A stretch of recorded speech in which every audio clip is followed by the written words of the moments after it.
Following the Soviet invasion in 1979 and the subsequent conflicts, Afghanistan faced ongoing instability, culminating in the rise of which fundamentalist group in the mid-1990s and again in 2021? A. Al-Qaeda, okay. Letter B, ISIS. C, the Taliban. Or letter D, the Northern Alliance. No?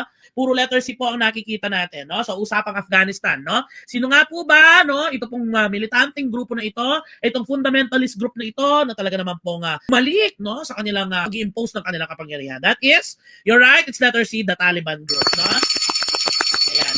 Actually, ang Taliban group, ito po mga nakikita natin, sila po ay mga Islamic fundamentalist group, no? Nag-emerge ang mga ito taong 1990s, no? Ayan, after syempre itong invasion na naganap taong 1971, no? Sila po ang nag-take ng power taong 1996, no? Eventually, na-oust, no? And ito lang pong 2021 ay bumalik na naman after the US withdrawal. Again, in view of Afghanistan, ang kanilang Islamic fundamentalist group ay ang tinatawag po nating mga Taliban, no? Ano naman po itong Al-Qaeda na ito, no? Ito po isang terrorist network na allied po, no? Or link actually dito sa Taliban na ito. Pero ang madalas na keyword po natin kapag Al-Qaeda, no, ito po ay ang terrorist group ni ni Osama bin Laden, okay? Tandaan po natin kapag po tinatanong ang terrorist group ang terrorist group led by Osama bin Laden, ang sagot po diyan ay Al-Qaeda, no? And then of course, ang ISIS, ito naman po ay isang later extremist group no? Again, Islamic State na naman po ito and it is based mainly hindi po sa Afghanistan. Ang ISIS yan po ay nakabase saan? Sa Iraq at saka sa Syria, okay? Ulitin ko lang po, ang ISIS nakabase sa Iraq at saka sa Syria.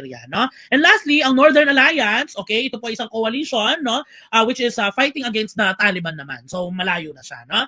Ulitin ko lang ha, Afghanistan, the Taliban, no? Bin Laden, Al-Qaeda, no? And then of course, Iraq, Syria, we have the ISIS. Okay po?